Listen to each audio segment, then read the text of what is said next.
Hello friends, welcome to my YouTube channel flames. और आज हम बात करने वाले हैं एग्ज़ाम्स के बारे में।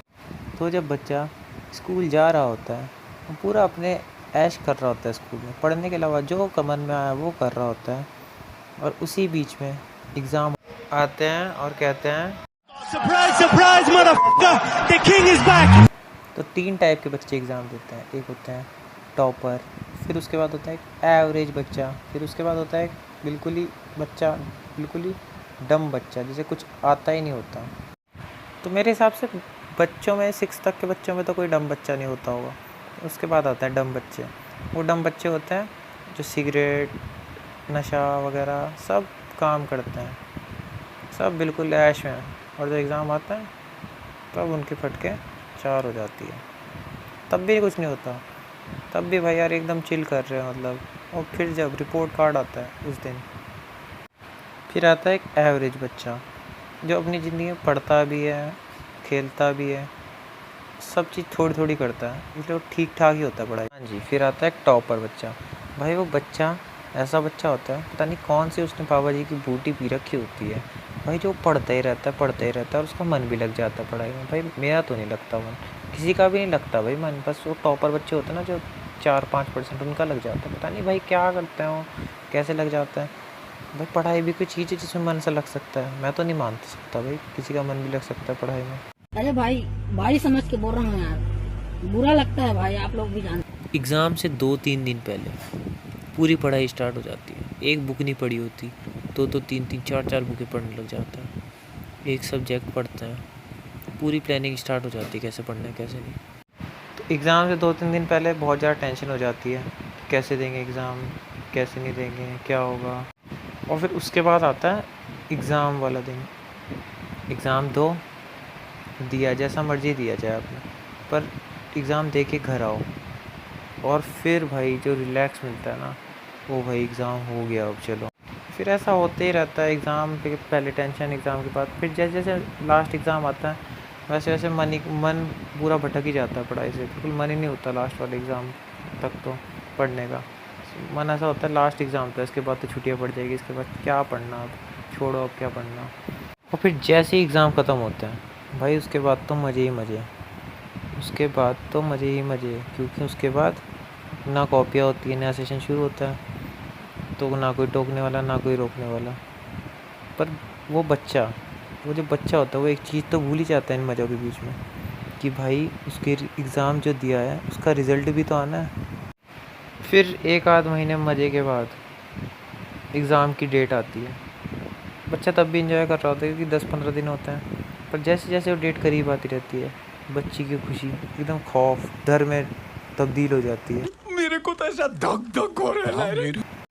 तो मेरा था पहला बोर्ड का एग्ज़ाम 10th में, तो मैं उसकी बात बताता हूँ आपको। तो मैं 10th में था, तो मुझे एग्ज़ाम देने जाना था, ना मुझे पता था क्या होता है बोर्ड के एग्ज़ाम में। बस सब लोगों ने ऐसा कर रखा था, बोर्ड का एग्ज़ाम है बहुत पढ़ना है, अगर इसमें फ़ेल हो गए ना, अच्छे नंबर नहीं आए तो पूरा फ्यूचर ख़राब हो जाएगा। तो भाई मेरी तो फट रखी थी पूरे गंदी तरीके से। एग्ज़ाम आने वाला होता है, 2-3 दिन होते हैं भाई, मुझे तो इतना गंदी फटती है मेरी, मैं सोचता हूँ कहाँ बैठना है कहाँ नहीं बैठना। पता नहीं आप लोगों के साथ होता नहीं होता, पर भाई मेरे साथ तो होता है।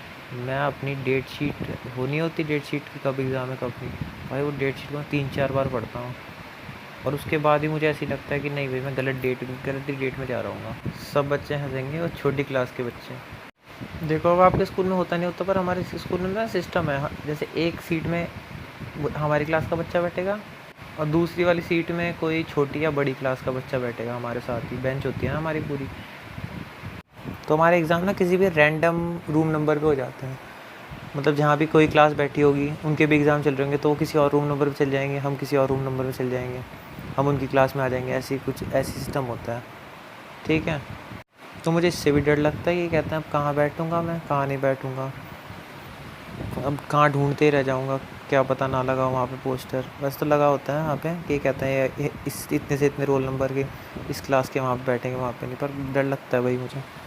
भाई बस मैं देने गया 10th के बोर्ड, बस बहुत नर्वस था, पर दे ही दिए मैंने 10th के, बस पहली बार ही दे दिए मैंने, और बस उसके बाद ख़त्म, टेंशन ख़त्म, क्योंकि पहली बार जाओ तो पूरा डर निकल ही जाता है। क्योंकि बैठने का भी पता चल गया, बस फिर मेरा डर निकल गया पहली बारी में। उसके बाद मैंने दे ही दिए थे। फिर उसके बाद भाई एग्ज़ाम ख़त्म हो गया, मैं तो रिलैक्स बिल्कुल एकदम भाई चिल। फिर उसके बाद रिज़ल्ट आने वाले थे 10 दिन पहले। भाई मैंने कहा क्या होगा अब, रिज़ल्ट में क्या होगा। वैसे तो मैंने अच्छा करा था, पर उसके बाद भी भाई पता नहीं क्यों डर लगता है कि भाई कहीं फेल ना हो जाओ, कहीं नंबरिंग ही गलत ना कर दिया। मुझे तो ये भी डर लगता है कि नंबरिंग ही गलत ना कर दी।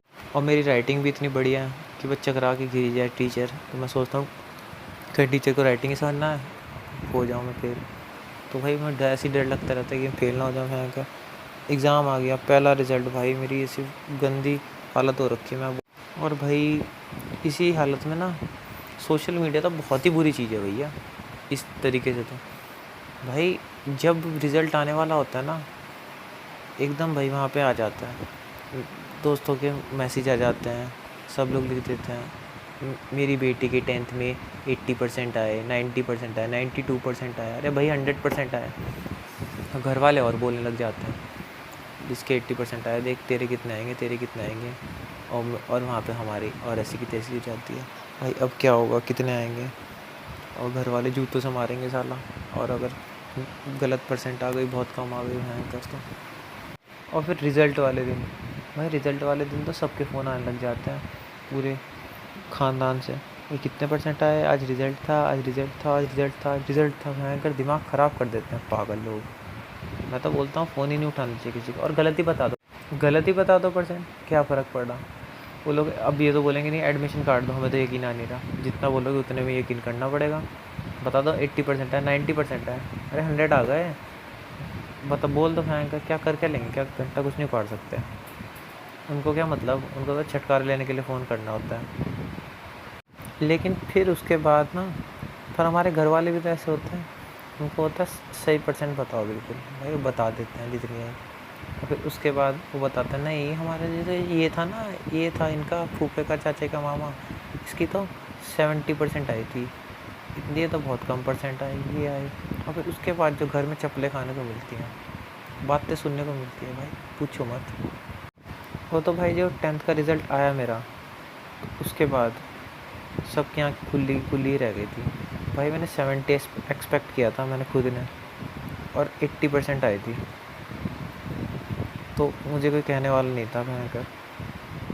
लेकिन फिर वो इतनी परसेंट आने के बाद मुझे हजम ही कहाँ हुई इतनी अच्छी परसेंट। मैंने कहा नहीं नहीं, मैं तो आइंस्टाइन का बेटा हूँ ना, अब मुझे तो भयंकर दोबारा साइंस लेनी है। इतनी अच्छी परसेंट आने के बाद फिर मैंने दोबारा साइंस ले ली 12th में। और उसके बाद जो हुआ मैं अब अगली किसी वीडियो में बताऊँगा।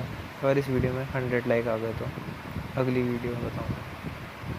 और आप लोग ना मानोगे नहीं मैंने क्यों ली 10th में और 12th में साइंस। 10th में तो चलो फिर भी ले ली, ठीक ही कर लिया। 12th में पता है मैंने क्यों ली थी साइंस, इसीलिए ली मैंने साइंस ताकि मैं अपने दोस्त के साथ बैठ सकूं, सिर्फ इसलिए। पीयर प्रेशर के कारण कह लो, हाँ पीयर प्रेशर के कारण भी कह लो, भाई इसी कारण ले ली मैंने साइंस फालतू में।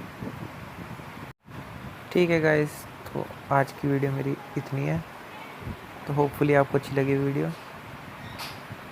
Thanks for watching, and if you don't subscribe my channel please subscribe.